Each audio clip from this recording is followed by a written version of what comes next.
Welcome to Building My Legacy podcast. This podcast is designed for leaders and entrepreneurs who want to leave a legacy and will provide strategies that focus upon key elements for legacy creation, determining your desired impact and its benefit, increasing your legacy's reach by engaging key stakeholders, planning, prioritizing, and executing. Here's your host, Dr. Lois Sonstegard. Welcome, everybody, to Building My Legacy podcast. I'm here with Kate Fitzsimons again, and we are on the last of our 10-part series, applying her concepts of how do we become resilient and applying it to various scenarios in the workplace that we all experience. And today we're taking on the challenge of how do we become resilient in the face of grief. Grief, I think, is going to be one of those things we're all going to deal with at one level or another now as we come out of COVID. And so I'm going to turn this over to you, Kate, and let's talk about how do we become resilient even in the face of COVID and grief. Yeah, and especially with grief. And I picked this one as our last one. I think it's something that's often left off the topics of what to be discussed in the workplace, try and skirt around it and avoid kind of speaking about, because it's kind of a taboo topic, right? But as you said, it's something that's so important because it is literally going to affect every single one of us at some stage of our life. And I just said to you earlier, I think it's a topic that needs discussing because workplaces is at the end of the day, whatever title or role someone has, they're also a human being. And part of the human experience since the beginning of time has been learning how to deal and process and live with grief.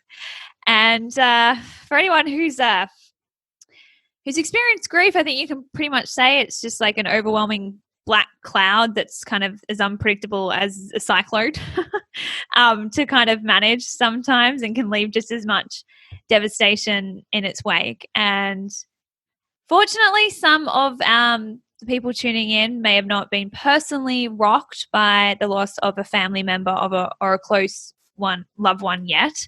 But for those who have, like myself, you can often be left feeling really alienated by grief, especially in the workplace, I think, where a lot of the focus is on being proactive and productive and, go-getter, that many of us are left totally unsure as to what to say to someone who's recently lost someone and returned back to work as well. I think it's a double-edged sword. Like, people who have been rocked by grief aren't really sure what to do, and then the people who know someone that's recently gone through something quite traumatic or a loss don't know what to do, because it is so deep, it is so painful, and it is so indescribable to someone who hasn't been through it. There's no feelings of what it's like to reach for that phone to call someone and then remember that they're no longer here.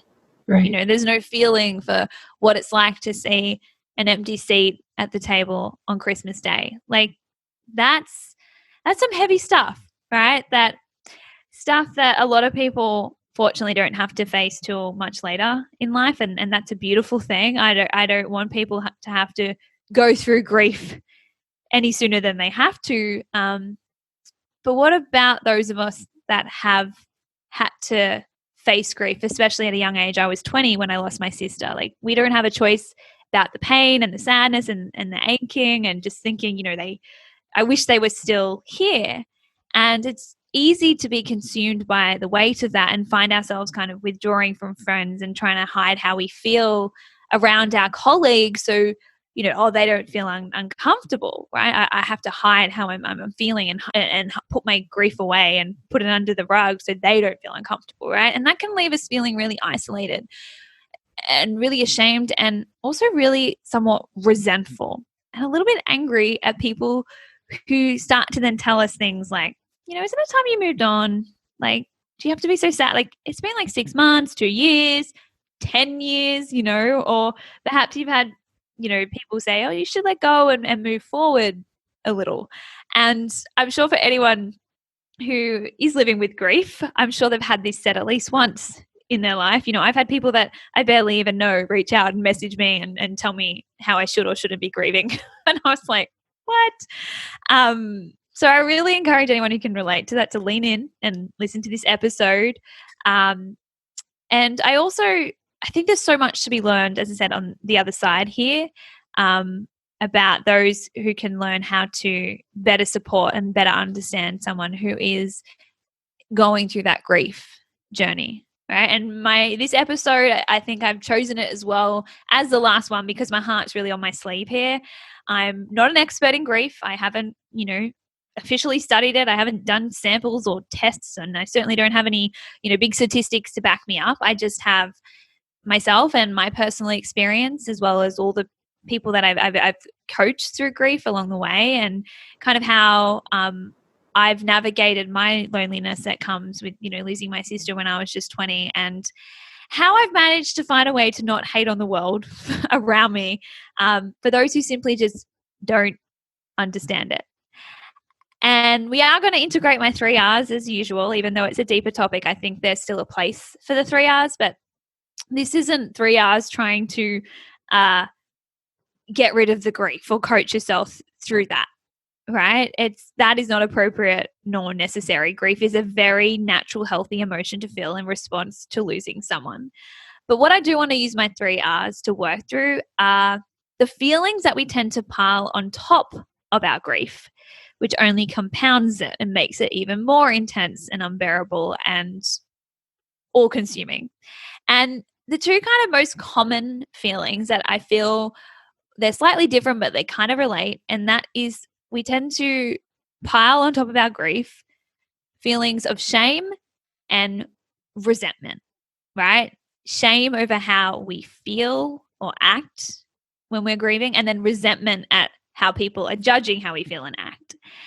And in both cases, the temptation is to want to blame other people for making us feel that way, right? Like, I'm feeling ashamed because they said, shouldn't you start to move on and be stronger now? Or, you're feeling resentful because they said, like, you just need to push that aside for this meeting, like, just pull yourself together. But again, as a coach, my number one mission is to always put you back in a place of power and out of victimhood. So we want to use that first R of recognizing that the true cause of any shame or anger that you feel in that moment when someone says something is coming from your own thoughts and the meaning that you attach to their words and what they've said, right? That's the most important step to building resilience over your emotions, even if it's the emotion of grief or whatever, is taking back ownership, because that is when you get the power back to change it.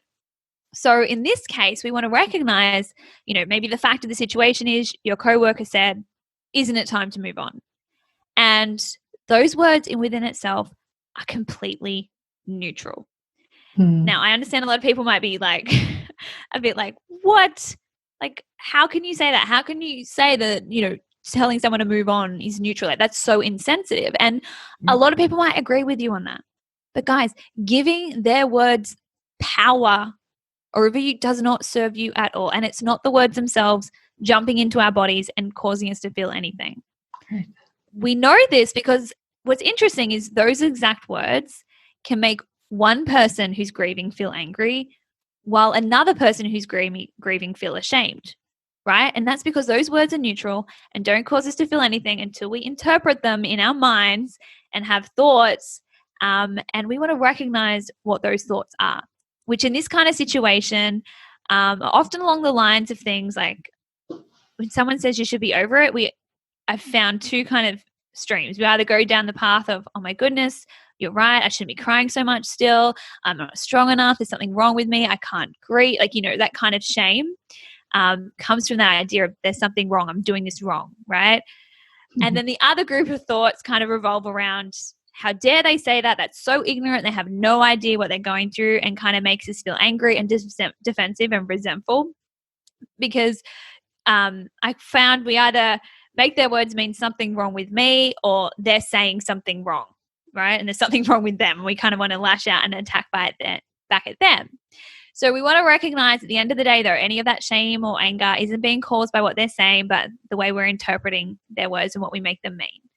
So then if we go on to the next R, we can see that, as I mentioned just in the beginning, when we compound our grief with shame or resentment, it becomes even heavier on us, right? And we can reflect on that, how that feeling shame and resentment makes us show up in the workplace, right? We tend to withdraw and isolate ourselves even more, right? So we feel even more disconnected and misunderstood by our colleagues, right? And they'll find it even harder to communicate and connect with us, right? Like we kind of withdraw, we avoid going down a certain hallway so we don't have to see that people. So then they see us less and then we feel more disconnected and more misunderstood, and we're kind of not communicating as much as we would. And so it's kind of creating this evidence for our belief that, you know, we're doing it wrong or we're not strong enough to cope, right? When we're feeling ashamed, we kind of just always withdraw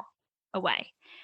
Or if we're feeling that sense of anger and resentment because we're thinking they don't understand and they should, we often react to that anger, right? But anger is like an emotion that has a lot of power and spark to it. So it tends to have us like kind of lashing out or saying something hurtful back and becoming a little bit more emotional, or kind of storming off or gossiping about your colleagues behind their back, or almost being a bit spiteful and maybe not listening as well to them in meetings, or putting a much effort into the ideas they suggest because you're kind of like, well, if they don't understand me, I'm not going to understand them.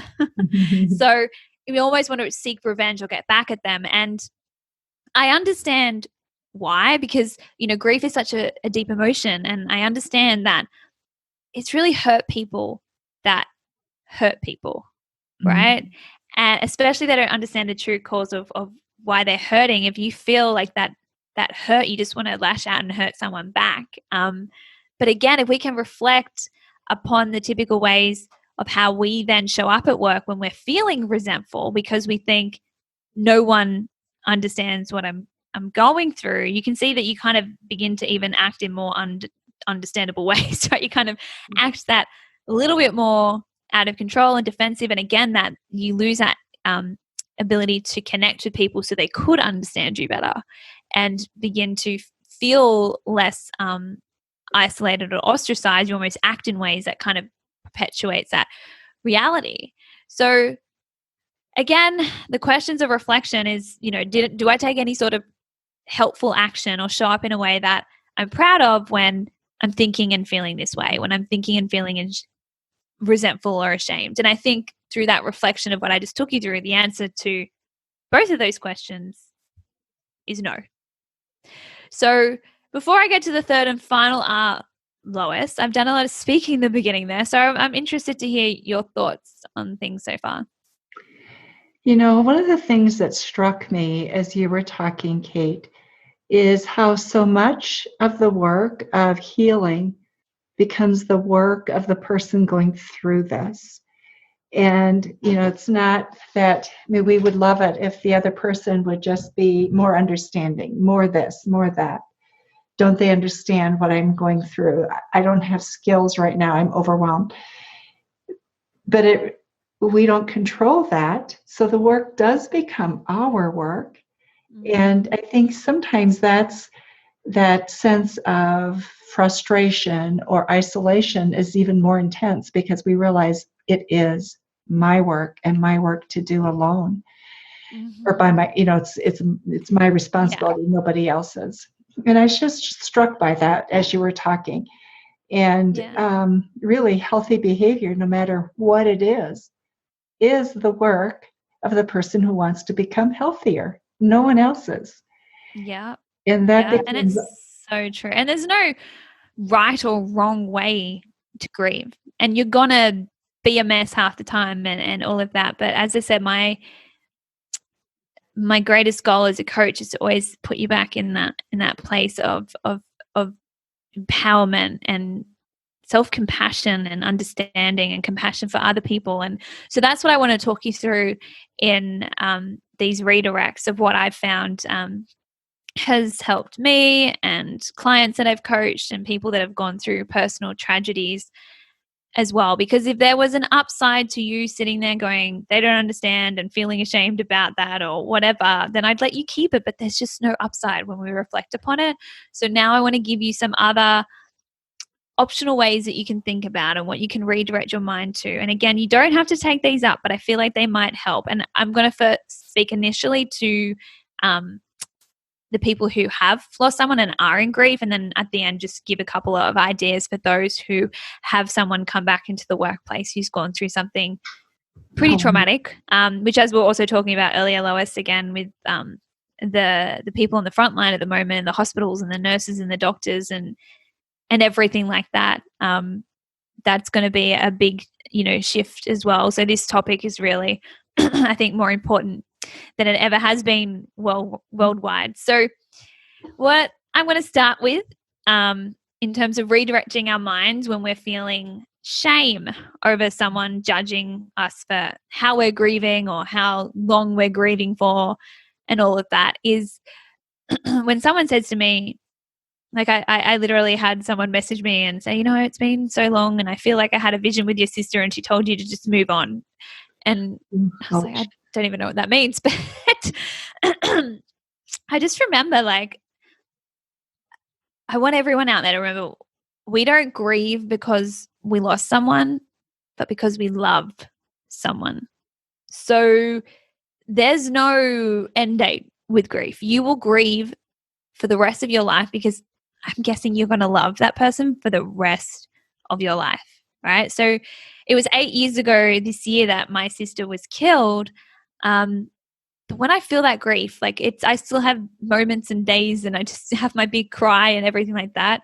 I'm grateful for it because I'm like, oh, how beautiful that I haven't seen her in over nearly 8 years now.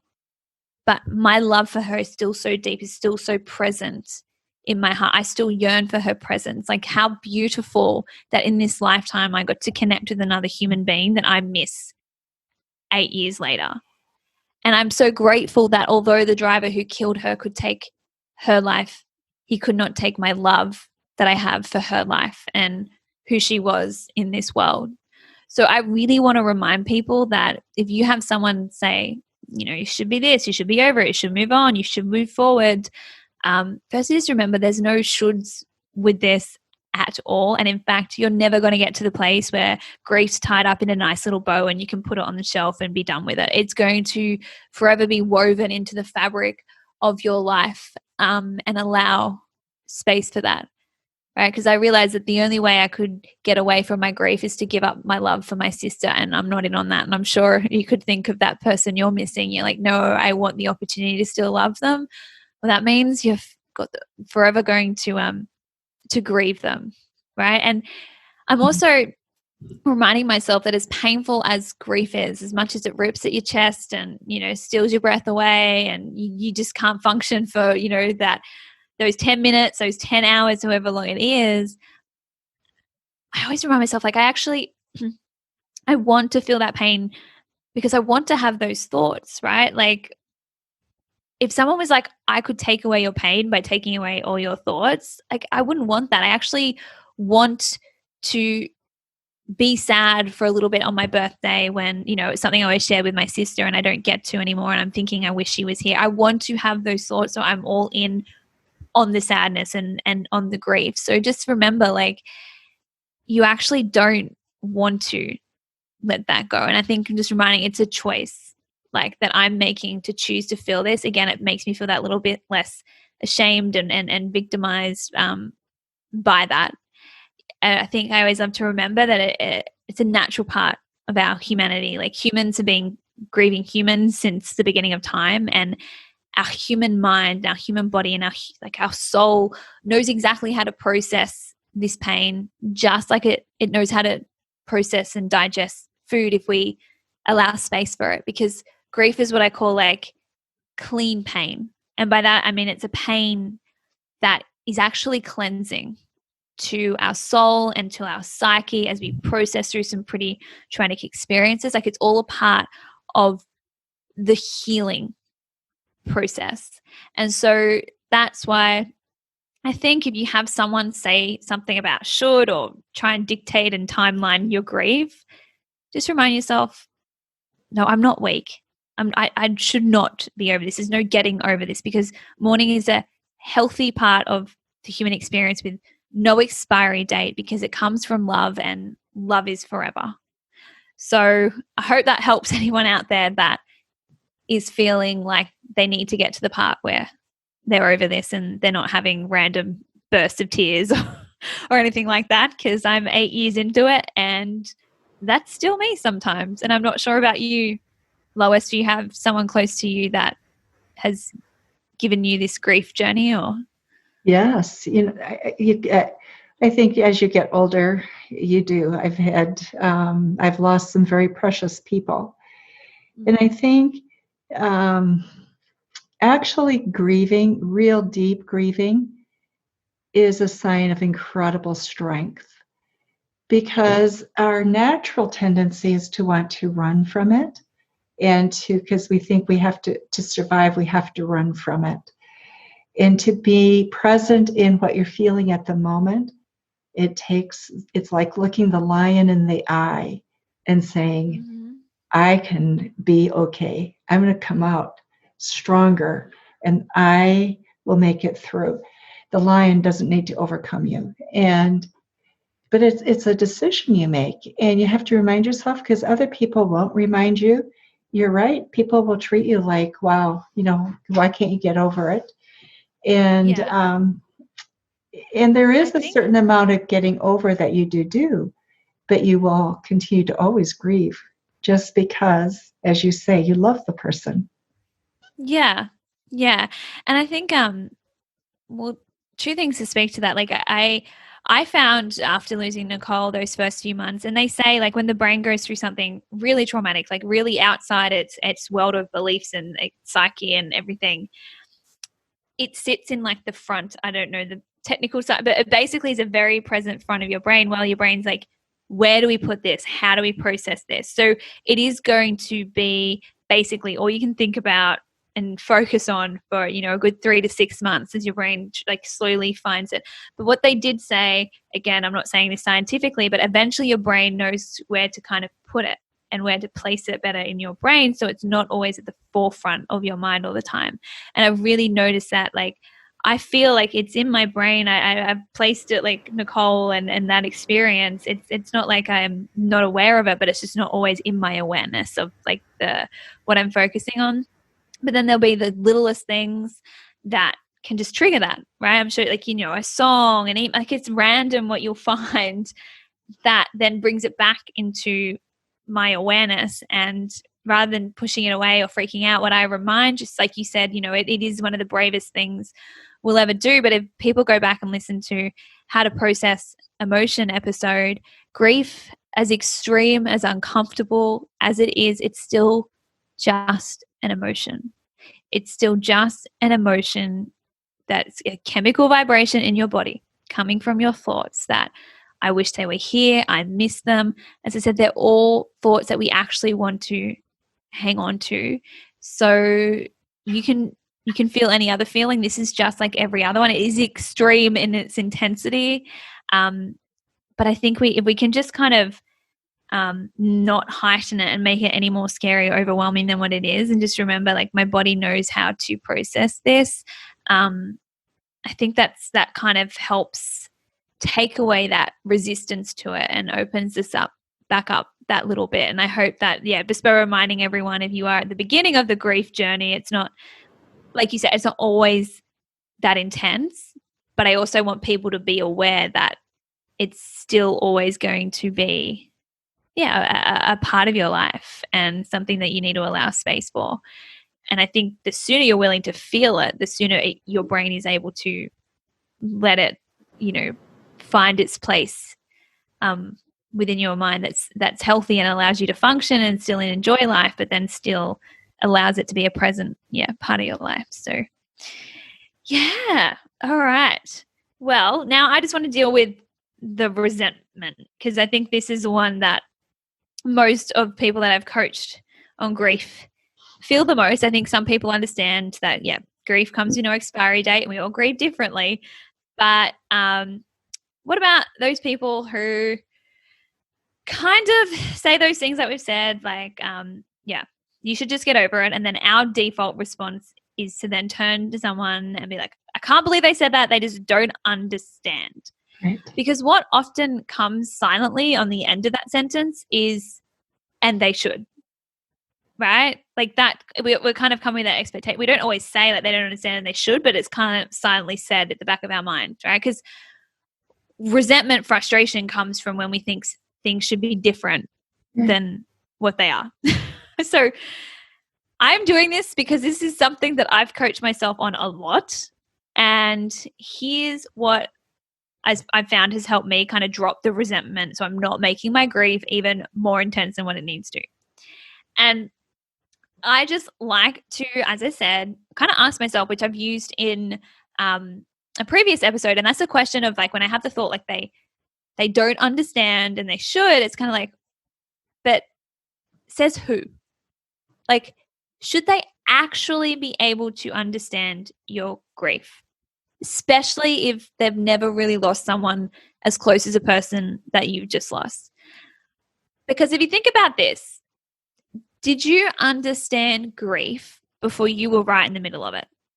Mm-hmm. Like, really, really stand in their shoes. See what they're seeing when they look at you. When they see you cry, when they see you sad, when they, like, all they're seeing in that moment is a friend in pain, a colleague hurting. You know, even if you're not super close with them in the workplace, like I'm sure they see you sad, they just want to see you smile and be happy again. So think about this. Just open your mind to the possibility that they're often not saying get over it from a place of malice, but from their own insecurity of not really knowing how to handle grief and being afraid, right? I'm just remembering that most people around grieving people, they are scared, and it's because we're not brought up having really open, honest conversations about grief from a young age, that it's this taboo topic. So they're really like unsure, right? And I think rather than projecting onto them what they should be doing and what they should understand, we're kind of just reflecting back, right? Like they're thinking you should just be over it, and we're thinking you should just understand. So we kind of adjust, creating this tension and this unnecessary suffering for each other. And so what I've found helped is kind of reminding myself to let go of resentment, step into compassion, and kind of be the kind of person that I wish someone had been to me before I'd known what it was like to grieve. And kind of be the change that, as I said, you want to see in the world, and don't place expectations on them like they're doing to you, right? I know it's not always easy, but I think being honest and transparent with your grief is the best way to reduce like the ickiness that's kind of around it. I think, and I will talk about this later about kind of, you know, having those conversations in the workplace, I think is the best thing that you can do for someone that is grieving, whether it's a one-on-one with the boss before they come back, like, hey, how do you want to handle this? I think is always the best, rather than just assuming or setting like company-wide protocols about how to handle that grief. But what I found of how I feel compassion for people and what they say to me when I'm grieving is just remembering like perhaps their life experiences and their values and how they've been brought up so far hasn't prepared them for what grief is truly like. Like, I feel like it's trying to explain to someone the feeling of flying before someone's really been on an airplane before. Like, you can do your best to explain it, but it's not until that person really feels the airplane lift off the ground and you experience flying and landing that you truly get it, right? Like, flying is so different from anything that you can experience while both your feet are still on the ground. So true. It is, right? And I think the same goes with grief. Like, it's literally beyond comprehension for so many human brains to even conceive what it would be like to never ever see someone that they love deeply ever again. Right? So, you know, humans, we actually also, along with our ants, we have like this optimism bias, which kind of underestimates the likelihood of bad things like tragedies happening to us, which is a good thing, or we'd never leave the home and we'd forever be balls curled up inside, although that's kind of where we're at the moment. But, I think that optimism bias, like it won't really happen to me and I can't even comprehend that. It also slightly holds us back to being able to truly empathize with what grief is like until we actually go through it, because that pain is just so inconceivable. Like, it's almost like I've never broken my collarbone before. I've heard that's incredibly painful. Or I've never had a child before. I've heard childbirth painful, but like I can't really comprehend that pain, right? I can do my best, but I bet it's even worse for many than I can comprehend. And I know I felt the same way before I lost my sister. Like, I couldn't comprehend the depth of pain of losing someone. So I know I've for sure been that person that's probably said some pretty dumb or insensitive things to people who'd lost someone, and not out of spite, but just out of ignorance. And it's ignorance that I believe I was justified in having. Like, just like those people who are saying you should probably move on, like if they haven't lost someone and they're saying that, they're actually entitled to be ignorant of how insensitive that is, because they're likely doing it not from a place of trying to hurt you, but trying to help you through that hurt, right? Because if you think about it from their point of view, saying that in a way sounds caring and nice, right? Like, oh, come on, just pick yourself up. Like, we can do this. Let's move on. We can be positive now. Like, I bet if you actually took the time to ask from a curious and not judgmental place of, hey, like, why do you think I should have moved on by now? Like, why do you say that? Where's that coming from?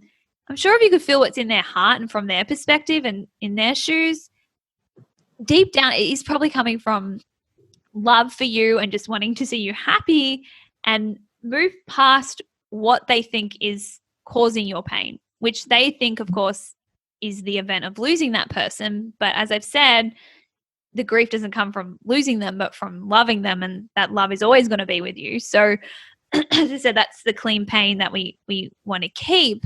But I feel like we just need to actually have more compassion for the people out there in the world who haven't yet experienced grief. We're not properly educated on it. It's a taboo topic. It's something that people aren't really taught how to handle and what to say. So just, kind of believe that people are doing like the best that they can. It's so important. And people say, oh, I don't want to do that. Like, it lets them off the hook. You should say, people should just say what they want and walk all over us. And it's not what I'm saying at all, but what the reality is, people are going to say what they say regardless, and we can't control that. All we control is how we interpret what they're saying, and there's no upside in interpreting people's words from a judgmental and critical place, because that doesn't punish them. It only punishes you. And you're already being punished enough by the world having to feel grief. Let's not smother it with resentment and frustration so you're feeling even more negative and spiraling yourself into a more depressive, overwhelmed state, right? Like, it's not helpful for you. There's simply no upside to judging someone for how they're judging our grief, because what feels so much better is compassion, understanding, and acceptance. That is what lets you off the hook of having to feel so much shame and frustration, right? Like, I remind myself, I cannot hate on someone for not understanding grief simply because they haven't gone through it. In fact, that's a wonderful thing that they haven't had to go through this. Like, who wants to wish this pain upon anyone? So if you are willing to accept that some of your friends, some of your family, some of your colleagues will not understand your grief and will tell you to get over it and will tell you to move on sometimes, if you can accept that that's okay, that's them doing their best, that lets you off the hook and what sets you free, right? Like, so I found that's so, so powerful. Not shaming them back for not understanding you, because it doesn't make sense for someone who hasn't lost someone to truly understand the experience of grief. And I think that we need to accept that I've just found such freedom in letting people say whatever they kind of think, because I know I had no idea what to say around grief beforehand, and I now respond in ways that I hope people could have extended to me back then, and that is just to understand that I don't understand, and that's okay. So what's your thoughts on that, Lois? I love the word compassion because you know what, that's what we want. We want them to be compassionate with us when we're experiencing grief, but then to be compassionate back when they don't understand the grief. Yeah. It's a two-way street. When we offer one, we tend to get back also compassion. At least we have more likelihood of being able to get that. And it doesn't matter. The reality is you do it just simply because it allows you to be yourself and to heal. Yeah, and that's why I say it's just like you're already in enough pain. Let's not compound the pain. And because if you're thinking they don't understand me, you shut down on them then, and that disconnection continues in the workplace, and you're only left feeling worse and more isolated. And if you're kind of snappy with them and like, you shouldn't say that to me, of course they're going to feel terrified to then say anything to you, because I feel like people are like in their own heads, like, what should I say? What shouldn't I say? And it's like such a common kind of thing to want to say something, like you don't like. So this is where I want to go now, to just finishing up with some tips that I've want to kind of put out there as suggestions in the workplace. If you've got a team, especially like some teams are really close knit and they can almost feel like, you know, your family, you do everything together, you work hard together, all of that stuff. You've got like the great rapport, and then all of a sudden the workplace is turned upside down with a personal tragedy. And, you know, I know bereavement leave and all of that is a beautiful thing to allow people space, but eventually they're back in the workplace and it's like, oh my goodness. I remember with my friends, like I felt like they thought like I'd grown like a second head or become an alien. Like I didn't hear from so many of them. And that of course only makes us feel more isolated. You know, you can tell when someone's like avoiding you, especially after the grief. And I think more than anything, like, yes, grief had changed me in a profound way, and I was not the same person I was before I lost my sister, but I was still a human being. I still had many parts of my personality. I still wanted someone to sit there and talk to and laugh with. And like, so I think that's so important. Like I want to remind people it doesn't change that they're a human, and yeah, they still might have howling fits and need to cry and process or run out of the room and need to go and be alone.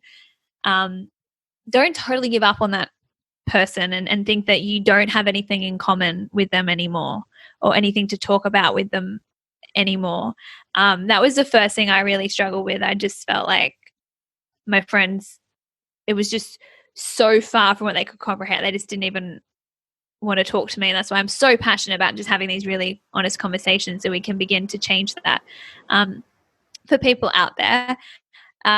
But I was just telling you, Lois, earlier, like I think firstly, always address the elephant in the room. And I think it just takes a sentence of, I'm so sorry for your loss. And I think that is just a compassionate thing that we can do for the people grieving, because I feel like I know I used to not want to bring it up because it was like, oh, I don't want to remind them of their loss. But they're very aware of their loss. They lost someone that they care about. It's not like they're going to forget. And then it's like, oh my goodness, you just reminded me. I'd forgotten that it happened. Like, I think because of it's lost someone that they lost so close to them, it's an honorable thing just to take a moment to acknowledge that and give that a moment that it deserves.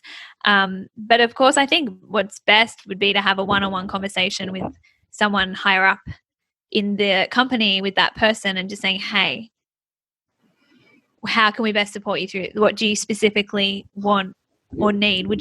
Are you comfortable with people coming up and talking to you about it? Would you prefer that they didn't?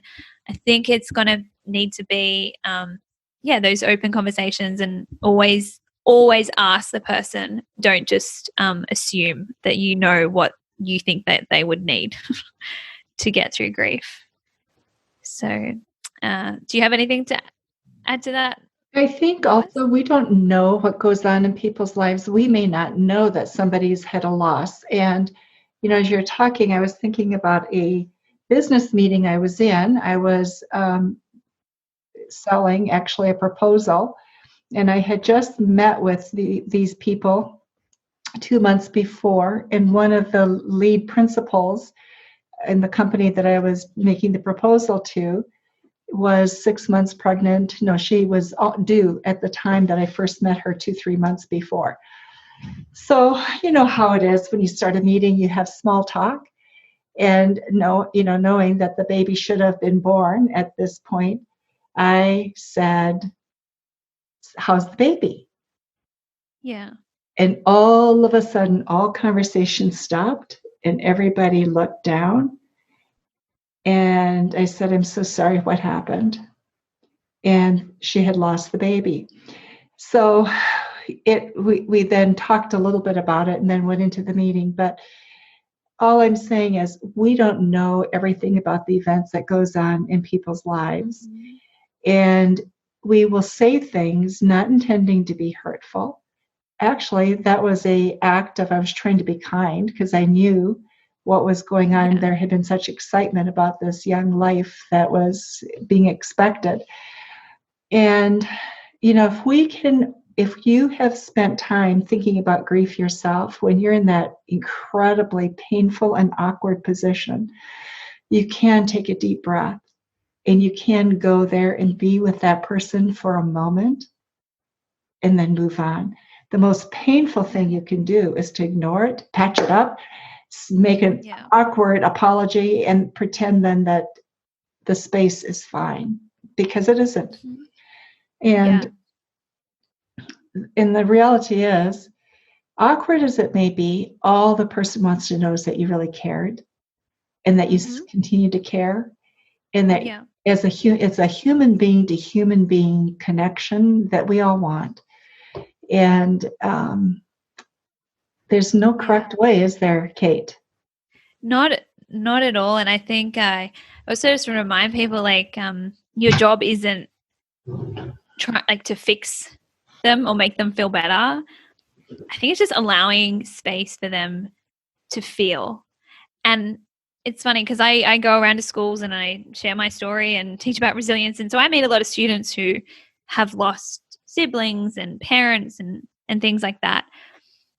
And I feel like grief is a language that, I don't know, it comes through my eyes. I feel like I connect with someone. It's a connection that you can look at someone sometimes who's lost someone and you say, "I'm so sorry." And you just like, I feel it come through my eyes with just this, like, I know there is nothing I can do, but I just want to like physically send you love and know you're not alone. Like, it's those words that I feel like a grieving person to a grieving person almost gets. And I feel now like before I lost Nicole, I would have been like, oh my God, like, and try and rush through that situation and trying to get through it and almost be like, oh, I'm sorry. I could try and change the topic instantly.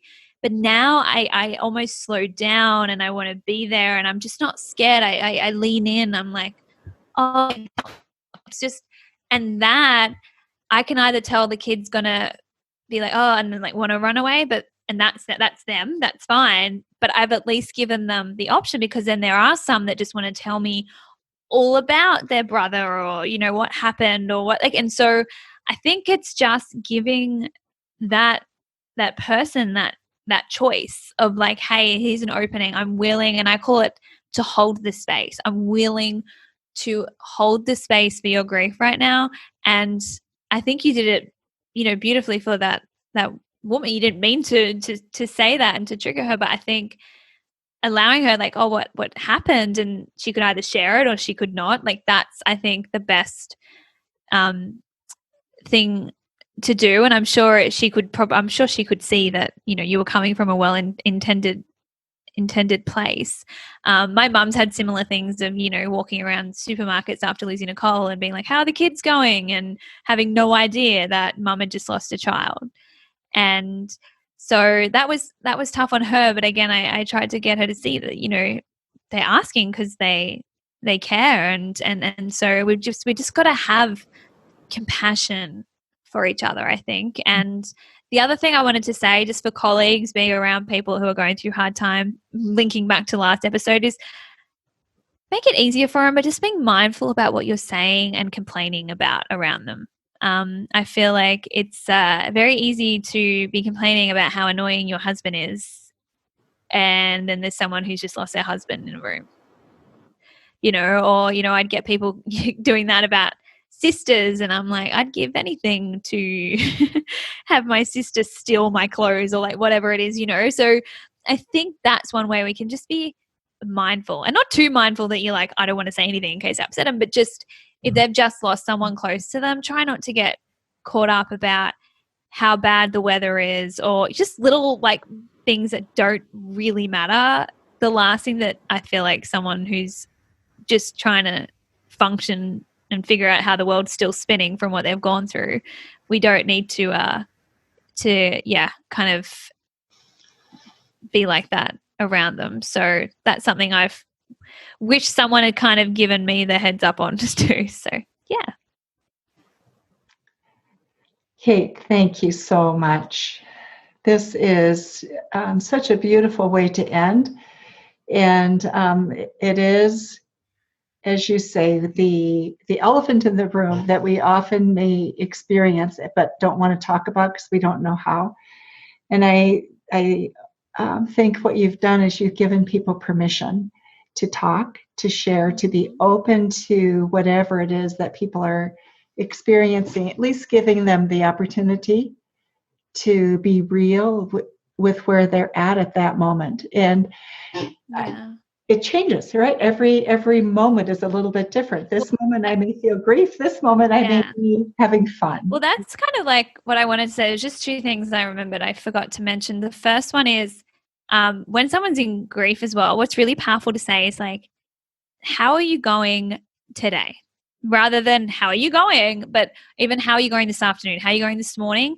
Kind of pocketing time and just saying like, because it does change so often and it can kind of be hard to like, well, how am I going like in my life? Or it's just a mess. But if it's like, how are you going this hour? It's like, you know what? I managed to get through the last hour and finish off that report and got a cough. Like you can kind of like, they can narrow in and be like, yeah, today, like this morning's been pretty good. I don't know how this afternoon will be, but I'm functioning this morning. Like it kind of shows that you acknowledge that it is a roller coaster, but how are you doing right now is just a great one, I think, to show that you are caring for them in that moment and not just asking like a throwaway question of how are you going? It's like, oh, my life's great. Like I'm just, lost my heart. Like, but I think of it like it just shows more compassion to really ask in that moment of that hour, even just like how you're going this morning is acknowledging that, yeah, it's a roller coaster, but you're here for them. And the other thing, I just want to let you know the best thing that someone ever said to me when I was grieving is, I don't know what to say. And I was just like, oh, thank God, because whatever you do say probably wouldn't help. So I think being vulnerable enough with people to say like they're having a very vulnerable human experience, be vulnerable back with them and actually acknowledge like, hey, I'm so sorry. I don't know what to say to you. I just want you to know that I care about you. If you need someone to go to coffee with you, take your mind off things. Do you need help? Do you need help cooking? Like, is there something, could I bring something in? It's like just thinking about, not trying to pretty it up and saying sentimental things like, oh, they're in a better place and all of that, but just actually saying like, does that help? What doesn't help? Like but I think the best thing you can actually acknowledge is, yeah, I'm not sure what to say, but I'm willing to take your guide on this. Can you let me know? And I always think just sending a text or leaving a nice message or just always asking, even if that person says no to coffee every single day for a month, not just assuming then, they don't want to go, but always just checking in and asking and letting them know that even if they're not responding in that moment because they're still kind of caught up in their own thoughts and emotions. I think for me, even just receiving a text message, I'm thinking of you. Is there anything I can do? Even if I wouldn't reply or it wasn't anything, like it still was a sign that they cared, and that can keep a human being going more than you know. So I think that's just important as well. Thank you so much, Kate. These have been 10 wonderful sessions with you. Just wonderful. Oh, I've loved it. Thank you so much.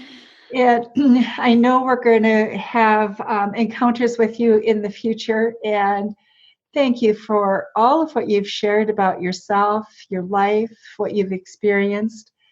And if any of you would like to get in contact with Kate, simply email me and we'll make sure that you are gotten in contact with her. Our email is always with our podcast, but I'll give it to you again, Lois at buildtomorrow with the number 2, tomorrow.com, but it's also below. So Kate, Yeah. thank you Thanks. so much. And thank you everybody to listening to Building My Legacy podcast. You've been listening to Building My Legacy podcast with Dr. Lois Sonstegard. To book your appointment with Dr. Sonstegard, visit www.buildtomorrow.com.